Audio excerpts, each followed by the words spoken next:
كريم الفاتح المصطفى محمد صلى الله عليه وسلم وعلى آله وصحبه أزواجه وذريته من المشاء من شقوة الجنة شعبا والمؤخرة والمسلم من شقوة الجنة صلى الله عليه وسلم محمد بن مقدم شيخ أبو داود الفاتحة الحمد لله من الشيطان الرجيم بسم الله الرحمن الرحيم الحمد لله رب العالمين والصلاة والسلام إلينا صراط المستقيم صراط الذين أنعمت عليهم غير المغضوب عليهم ولا الضالين. Merah warnanya kan ya. Halaman 11 wal maqalatu as-sadisata asyarata an Abi Sulaiman ad-Darani.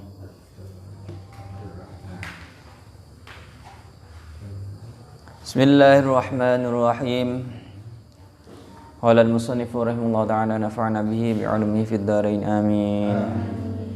Wal maqalatu lan utawi maqalah as-sadisata asyarata kang nomor 16 An Abi Sulaiman iku den riwayataken saking Abi Sulaiman ad-Darani.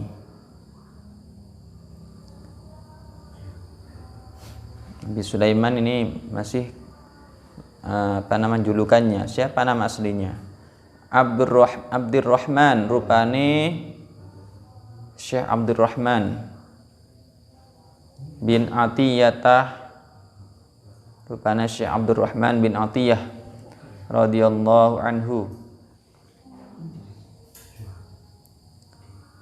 Wadarani dan utawi Darani Qaryatun iku desa.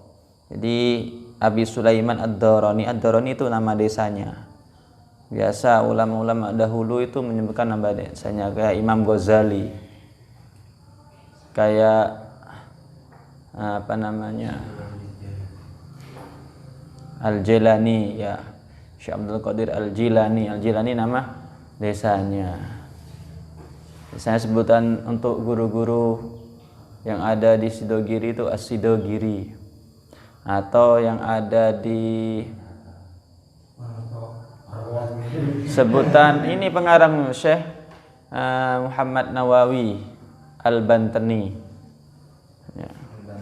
Al-Jawi atau Al-Bantani, dari Banten, dari Jawa berarti.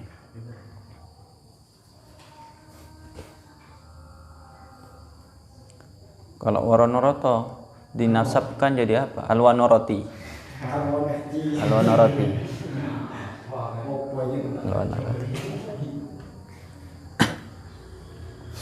Nah wis. Qaryatun iku desa min qura Dimishq, saking pira-pira desa negara Dimishq, saking pira-pira desa ing dalam negara Dimishq. Mata wafat sapa Abdurrahman sanata khamsa asyarata wa mi'atain ing dalam tahun 215, dalam tahun 215 Hijriah. Wafatnya tahun 215 Hijriah. Annahu satuhuni Abi Sulaiman qala iku dawuh sapa Abi Sulaiman fil munajati ing dalam waktu munajat ma'allah ing dalam sertane Allah. Saat itu Abi Sulaiman bermunajat, berdoa di tengah malam, berdua hanya dengan Allah, berdoa. Di dalam doanya apa isi doanya? Ilahi tu Allah la in talabtani, yakti lamun nuntut Tuhan, yakti lamun nuntut sapa Tuhan ing ingsun, yakti lamun nuntut sapa Tuhan ni ing ingsun, bidzanbi kelawan dosa ingsun, la'at lubannaka moko yakti nuntut temen sapa ingsun ka ing tuan, maka yakti nuntut temen sapa ingsun ka ing tuan bi'afwika kelawan pengepura tuan, kelawan ampunan tuan, sama kelawan pengepura tuan. Li'anna maufirataka karana setuhune ampunane tuan ausa'u iku luweh luas, iku luweh luas min dzambis tenimbang dosa ingsun, tenimbang dosa ingsun. Ini diantara isi doanya munajat, berdoa kepada Allah yang diminta kepada Allah. Ilahi, munajatnya Abi Sulaiman Ad-Darani ini, ya Ilahi, ya Allah, ya Tuhanku, la in talabtani bidzambi, jika engkau menuntut aku bidzambi dengan dosa-dosaku, la atlubannaka bi'afwika, maka aku pun akan menuntut meminta kepadamu dengan ampunanmu.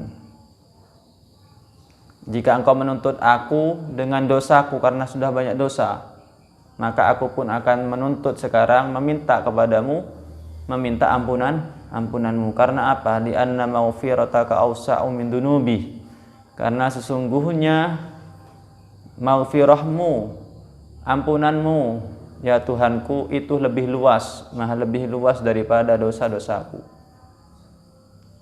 Ini isi munajatnya Abi Sulaiman Ad-Darani. Mengerti memang karena maghfirahnya Allah, ampunannya Allah itu jauh lebih luas daripada dosa-dosa. Bahkan dosa-dosa seluruh umat yang ada di bumi ini masih lebih luas maghfirahnya Allah, ampunannya Allah. Lebih luas maghfirahnya Allah. Allah Maha Pengampun. Kalau tidak lebih luas, maka niscaya Allah tidak disifati Al-Ghaffar, tidak disifati Al-Ghafur. Makanya Allah disifati Al-Ghaffar, Al-Ghafur, Maha Mengampuni, Maha Pengampun, Maha Mengampuni. Maka otomatis maghfirahnya, ampunannya Allah jauh lebih luas daripada dosa-dosa kita. Sebesar apapun dosanya, sebesar gunung, bahkan sebesar gunung yang ada di bumi ini semisal, saking banyak, jauh masih lebih luas ampunannya Allah jika benar-benar taubat, pasti akan diampuni oleh Allah. Sebenarnya seperti ini, dosa yang ada kaitannya dengan harta. Jadi semisal harta yang didapat dari sesuatu yang haram, maka dampaknya ke tubuh itu sangat pengaruh dalam segi beramal. Sebenarnya harta yang halal itu akan senang mengajak kita untuk berbuat baik, akan senang mengajak kita untuk beramal baik, melakukan amal-amalan salat sunnah, ngaji, atau bersedekah dan yang lainnya. Sebaliknya, jika perkara haram yang kita makan, harta yang haram yang kita makan, itu lebih pengaruh negatif melakukan perkara yang diharamkan oleh Allah. Bermaksiat, mencuri. Makanya di mana ada pencuri itu kaya, dan pencuri itu senang tahajud, senang duha. Ada. Yang banyak itu pencuri yang senang mencuri, pencuri senang membunuh, pencuri senang merampok. Kan ya itu. Gak ada pencuri senang tahajud. Mungkin senang tahajud di masjid karena ingin nyuri uangnya masjid, senang duha di masjid karena ingin nyuri uangnya masjid. Gak ada. Karena apa yang dimakan haram. Kalau yang dimakan haram, otomatis jawarihnya, anggota tubuhnya ini senang berbuat keji, senang berbuat buruk. Tapi kalau yang dimakan asli halal semuanya, dari hasil yang halal, maka senang jawarih kita, anggota kita ini senangnya untuk berbuat baik.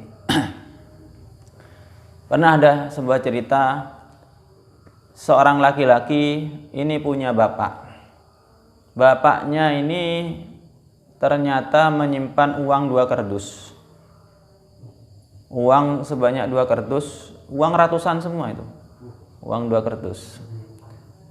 Disimpan di dalam lemarinya. Tapi nggak diketahui anaknya ini. Ternyata saat itu sudah sekarat, sakaratul maut bapaknya itu. Mau mati sudah, pesan berwasiat kepadanya, anakku, sini, saya ini sudah mau sakarat, sudah mau sakaratul maut, sudah mau mati, saya pesan sama kamu, sebenarnya saya ini nyimpan uang, ada di dalam lemari saya, nanti kalau saya mati kamu ambil, saya nyimpan uang 2 kardus, perhatikan pesanku ini, wasiatku ini, wahai anakku, uang 2 kardus itu tidak semuanya halal. Yang satu itu haram karena dapatnya dari haram, entah dari mencuri, entah dari merampok, entah dari pokoknya haram 1 kardus. Yang satunya lagi asli haram, halal. Asli halal. Murni halalnya. Jadi kamu gunakan nanti yang halal itu dan yang haram itu kamu bakar. Itu pesannya bapaknya sebelum mati.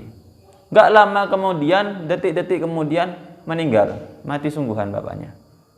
Mati sungguhan, sudah prosesi pemandian pemakaman sudah selesai semua, sudah gak ada orang, akhirnya dibuka yang namanya lemarinya itu. Apakah betul memang benar ada uangnya bapak di dalam lemari ini yang katanya ada 2 kardus? Dibuka lemari, ternyata ada sungguhan 2 kardus. Tapi nggak ada tandanya, nggak ada tulisannya ini haram, ini halal, nggak ada. Bingung anaknya. Yang mana yang halal, yang mana yang haram ini? Kok nggak ada tandanya? Juga bapak nggak ngasih tahu yang warna kardusnya ini yang haram, yang warna kardus ini yang halal, nggak dikasih tahu juga. Nggak ada tandanya. Ini bingung, sama-sama 2 kardus full uangnya itu. Akhirnya dikunci lagi lemarinya. Cari tahu sama orang-orang yang pinter untuk ngasih solusi, cari solusi sudah. Datang ke seorang ulama, orang yang alim, ahli ibadah, bertanya, wahai syekh, wahai guru, saya mau tanya, mau cari solusi, saya ada apa? Kemarin bapak saya meninggal. Sebelum meninggal wasiat bapak saya. Wasiatnya apa? Suruh buka lemari, di dalamnya ada 2 kardus uang, yang satu halal, yang satu haram. Saya bingung. Oh, nggak dikasih tahu ciri-cirinya yang mana yang halal, yang mana yang haram. Cuma bilang seperti itu. Saya bingung cari solusinya. Yang mana yang halal, yang mana yang haram. Untuk menentukan itu gimana caranya? Oh, tenang. Gampang itu. Sekarang seperti ini. Setelah ini kamu ambil uang 2 kardusnya itu, sama-sama dibuka. Tapi jangan dicampur. Ditandai mulai sekarang, tanda yang ini yang A, yang ini yang B semisal. Ditandai. Yang ambil 1 kardus, yang satu yang A itu kamu kasihkan, ambil 1 saja uangnya, 1 lembar, kasihkan, berikan kepada orang yang tidak pernah kamu kenal. Kamu tidak tahu kepribadiannya dia. Kamu tidak pernah kenal dia, orang jauh pokoknya. Kasihkan dan kamu ikuti dari belakang. Setelah selesai, nanti kamu pulang lagi, ambil uang dari kardus yang satunya, yang B. Ambil 1 lembar juga, kamu kasihkan ke orang yang lain lagi, yang nggak pernah kamu kenal. Orang yang jauh dari rumah kamu. Nanti diikuti lagi. Setelah itu selesai tugas kamu, setelah kamu selesai melaksanakan itu, nanti datang lagi kepada aku. Nanti akan aku terangkan, akan aku jelaskan. Baik Syekh, baik guru. Ini dilaksanakan sudah. Percaya sama orang alim itu. Sudah dibuka, diambil 1 yang A, kardus yang A, cari orang yang nggak pernah dikenal, orang yang jauh dari rumahnya. Oh, nemu ternyata di tengah jalan ada orang jalan kaki, dihampiri. Pak, ini saya mau sedekah, mau berikan uang untuk bapak, terserah buat apa saja. Diambil sudah sama bapaknya itu. Udah, gayanya pulang ya. Tapi diikuti dari belakang terus kemana bapak itu? Dibawa kemana uangnya? Diikuti ternyata sebelum nyampe rumahnya mampir di warung bapaknya itu. Warung sembako. Jadi dibuat beli beras, dibuat beli lawuh ya, dibuat beli makanan-makanan yang lainnya, bahan-bahan masak yang lainnya, sampai habis uang itu dibuat beli makanan. Diikuti lagi terus ke rumahnya, ternyata rumahnya kecil, memang kayak orang-orang sederhana yang nggak mampu. Ternyata nyampe rumahnya yang namanya keluarganya, anak dan istrinya itu luar biasa gembiranya, senang. Karena apa? Karena bapaknya bawa oleh-oleh, bawa beras, bawa sembako, langsung dimasak, senang gembira karena sudah lama nggak makan katanya, lama nggak masak, senang. Sudah selesai tugas pertama. Yang kedua kemudian ngambil lagi di rumahnya 1 lembar dari kardus itu, dikasihkan ke orang lain. Diikuti bapak itu juga mampir di warung, tapi warungnya ternyata warung ya kayak diskotik ya, warung minuman keras. Ternyata dibuat beli minuman keras, bahkan dibuat beli sabu-sabu ya, sampai habis uang 100.000 itu, sampai habis. Setelah itu langsung dibawa ke rumahnya, diikuti, diminum, dibuat. Bahkan satu keluarga itu juga penganut sabu-sabu. Ya. Sudah selesai itu pulang. Laki-laki itu pulang, kemudian langsung menghampiri orang alim itu. Ingin tahu jawabannya. Yang mana yang halal, yang mana yang haram dari 2 kardus itu. Datang sudah kamu laksanakan, sudah. Sekarang saya ingin tahu jawabannya, yang mana yang haram, yang mana yang halal. Itu kan sudah tahu kamu. Tahu gimana? Saya ngasihkan, disuruh ngikuti gitu, seperti itu. Yang satunya juga ngasihkan, diikuti. Yang mana yang halal, yang mana yang nggak ada hubungannya dengan kardus di rumah, nggak ada hubungannya dengan uang yang ada di kardus di rumah. Coba kamu terangkan, kamu jelaskan. Uang yang pertama sama orang yang kamu kasihkan itu dibuat apa? Dibuat beli sembako, makanan, dibawa ke rumahnya, akhirnya keluarganya senang makan semua. Yang satunya ternyata oleh orang yang saya kasihkan itu dibuat untuk beli minuman keras, sabu-sabu, dibuat untuk mabuk-mabukan. Ya itu sudah jelas. Berarti uang yang A itu ternyata uang yang halal. Kok bisa? Karena uang yang halal itu juga akan mengantarkan orang itu untuk berbuat baik. Potensinya itu untuk berbuat baik lebih jika uang itu halal. Yang uang yang B, kardus yang B itu berarti uang yang haram. Karena apa? Karena akan menuntut pemiliknya untuk melakukan maksiat kepada Allah. Akhirnya jelas, oh gitu caranya untuk menentukan. Oh gitu caranya. Wah, akhirnya senang sudah, terima kasih sudah sama orang alim itu. Akhirnya pulang juga takut untuk membelanjakan uang yang haram, takut seperti itu nanti. Ini benar-benar yang uang yang B, yang 1 kardus yang haram itu dibakar sungguhan. Yang kardus yang A yang benar-benar halal baru itu dibelanjakan. Ternyata pengaruhnya sangat besar, apalagi bagi orang penuntut ilmu. Jadi harus benar-benar halal. Nggak ada yang haram, maka juga akan bisa menyulitkan untuk hafalan, kesulitan, membebelkan otak, kesulitan, malas untuk cari ilmu, malas untuk belajar, malas yang lainnya, malas semua, malas untuk ngaji, malas untuk ibadah. Itu buat badan seperti itu.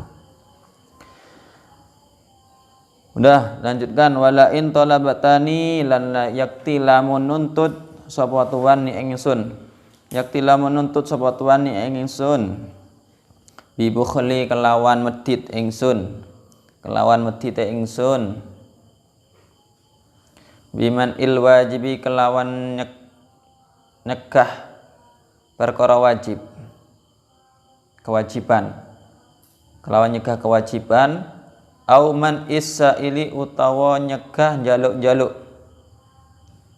utawa nyegah jaluk-jaluk mimma saking perkara fadula kang luweh apa ma fadula kang luweh apa ma indi ing dalam sanding ingsun la atlubannaka moko yakti nuntut teman sapa ingsun ka ing tuan moko yakti nuntut teman sapa ingsun ka ing tuan bisa khaika di mana ada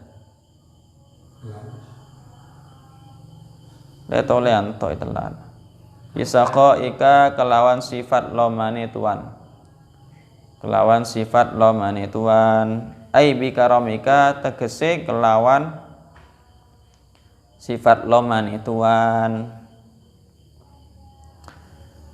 Dilanjut isi munajatnya doanya Syekh Abi Sulaiman Ad-Darani apa? Ya Allah, jika engkau menuntut aku dengan pelit, tidak mau melaksanakan kewajiban, tidak mau minta-minta kepadamu, tidak mau berdoa kepadamu,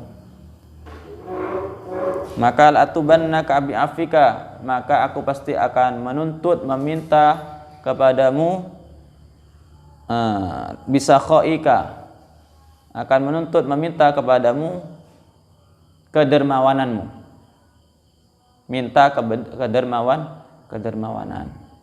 Jika engkau menuntut aku pelit, tidak mau melaksanakan kewajiban, ya, tidak mau minta-minta kepada Allah, maka aku menuntut untuk meminta kedermawananmu, ya Allah, biar aku senang untuk meminta-minta berdoa, biar aku senang untuk melaksanakan kewajiban.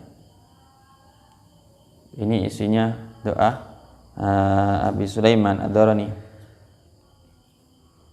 Jadi munajatnya sangat indah. Memintanya kepada Allah itu tidak memaksa.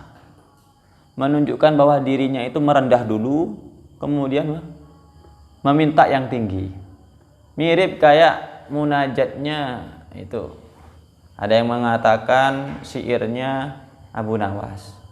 Ilahi lastu lil firdausi ahla. Entah yang benar syairnya siapa itu. Ilahi lastu lil firdausi ahla. Ya Allah, lastu lil firdausi ahla, aku tidak pantas mendapat surga firdausmu. Surga firdaus kan yang paling tinggi, yang paling utama, surga nomor 1, yang paling elit lah, bintang 7 lah ya, yang paling elit, surga paling elit, surga firdaus. Yang bawah macam-macam, ada macam-macamnya surga itu. Yang paling bawah, yang paling rendah, ya, tingkatannya paling rendah. Yang paling atas, paling elit, surga firdaus. Gak pantas aku ya Allah mendapatkan surga firdausmu. Wala aqwa ala naril jahimi, akan tetapi aku tidak mampu, tidak kuat kalau aku dimasukkan ke neraka jahanammu, neraka paling bawah. Neraka macam tingkatan neraka paling bawah, yang paling sadis berarti, paling elitnya neraka lah. Ya, paling sadisnya neraka. Paling beratnya sisaan itu. Neraka jahanam. Aku tidak pantas mendapat surga firdausmu, tapi aku juga tidak mampu kalau ditaruh di neraka jahanammu. Ini menunjukkan kerendahan diri, merendahkan diri itu di hadapan Allah. Kemudian minta ampunan. Fahabli taubata wa ghfir dunubi fa innaka ghafirud dzambil adzimi. Maka berilah aku taubat, terimalah taubatku. Wa ghfir dunubi, dan ampunilah semua dosa-dosaku. Intinya isi dari doa seperti itu apa? Meskipun aku tidak ditaruh di surga firdaus yang paling tinggi, paling elit, paling mewah, paling tidak aku ditaruh di surga paling rendah, gak apa-apa. Yang penting surga. Pokoknya bukan neraka. Pokoknya bukan neraka. Daripada aku ditaruh di neraka, meskipun paling rendah, neraka. Nguran di surga paling rendah daripada ada di neraka paling atas misalnya, paling ringan siksanya. Jadi lebih baik ada di surga meskipun paling bawah surganya. Nah, sebenarnya juga ini bisa diartikan meminta surga yang paling tinggi, paling elit juga. Minta surga dengan cara merendahkan diri tapi keinginannya surga yang teratas, paling elit.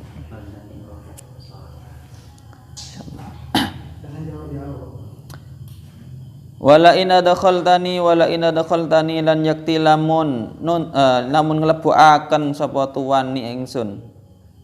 Yakti lamun nglebokaken sapa tuan ni ingsun annaro ing neraka.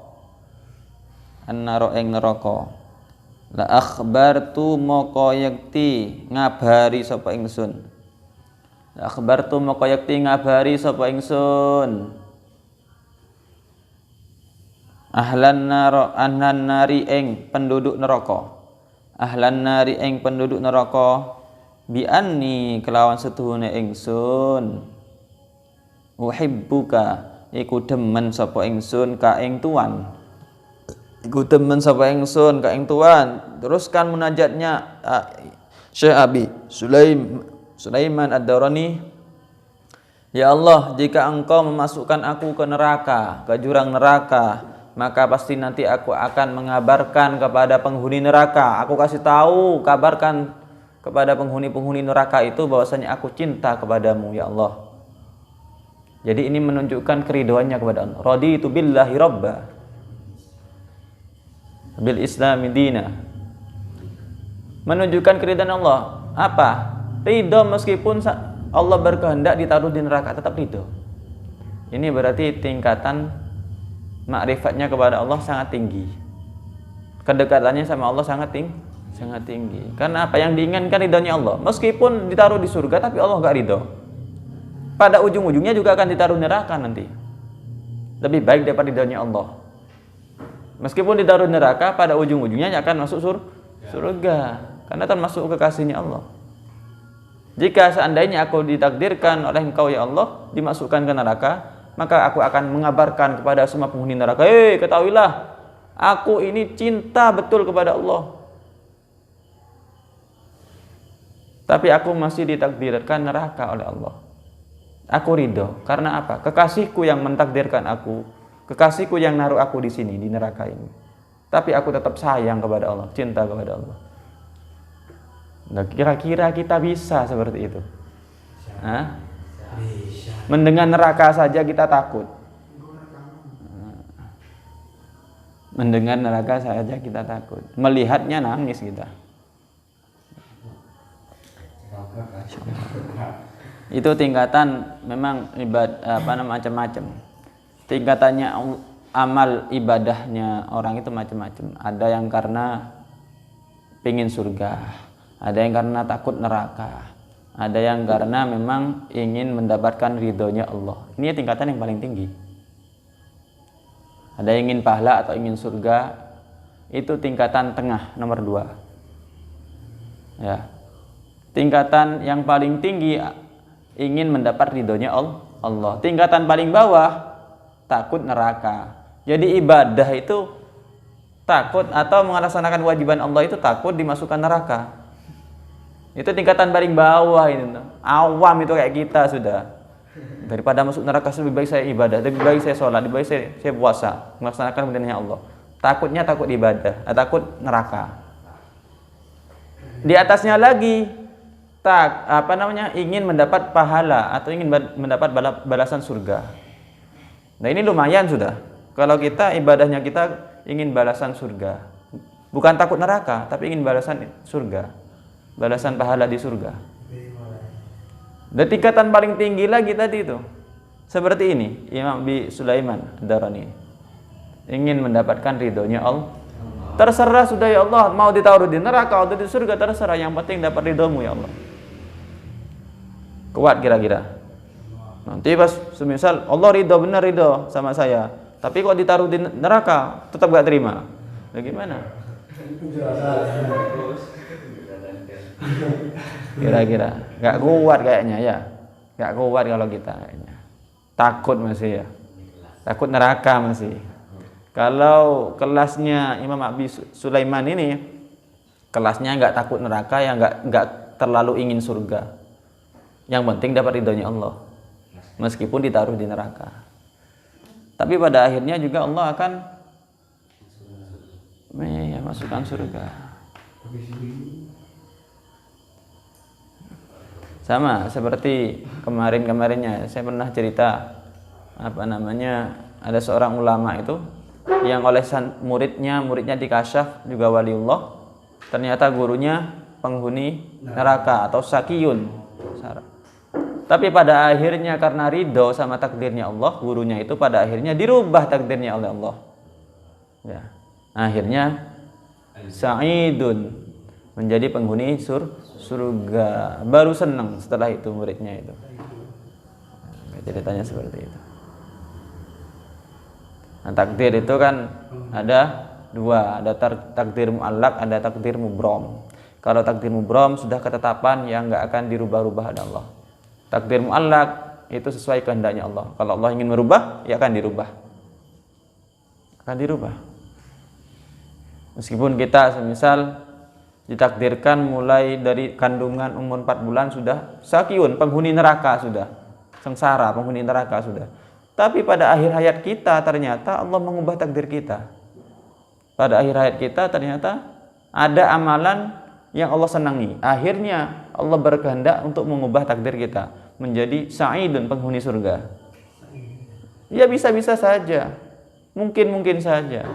Allah Maha berkehendak, mampu untuk mengubah takdirnya. Namanya takdir mu'allaq.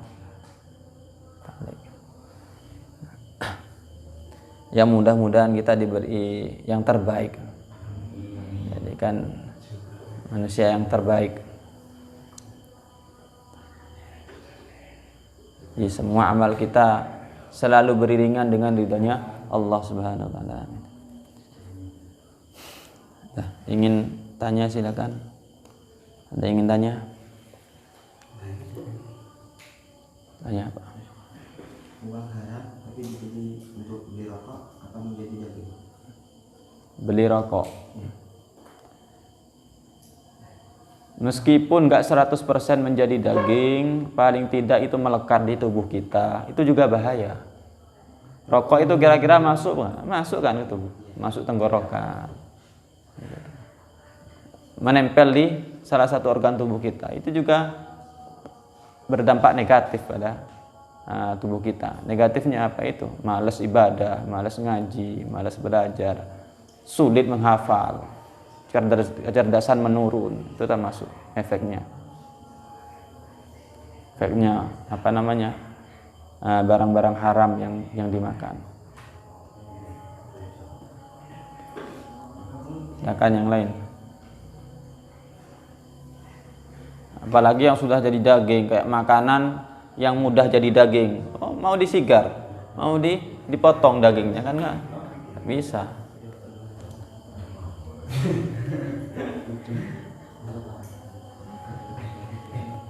Apa? Mas, kalau taruhnya sedikit. Hah? Kalau anunya sedikit. Anunya sedikit gimana? Iya, taruhannya kan lagi tinggi. Yang dimakan sedikit, yang masuk ke tubuh sedikit. Seperti ini loh. Sebenarnya kayak kita ini, semisal dari kecil suka ngambil jambunya orang, kayak gitu kan haram sebenarnya. Lah itu gimana? Ya sudah kita tobati saja, kan sudah terlanjur, masa mau dipotong dagingnya? Kan enggak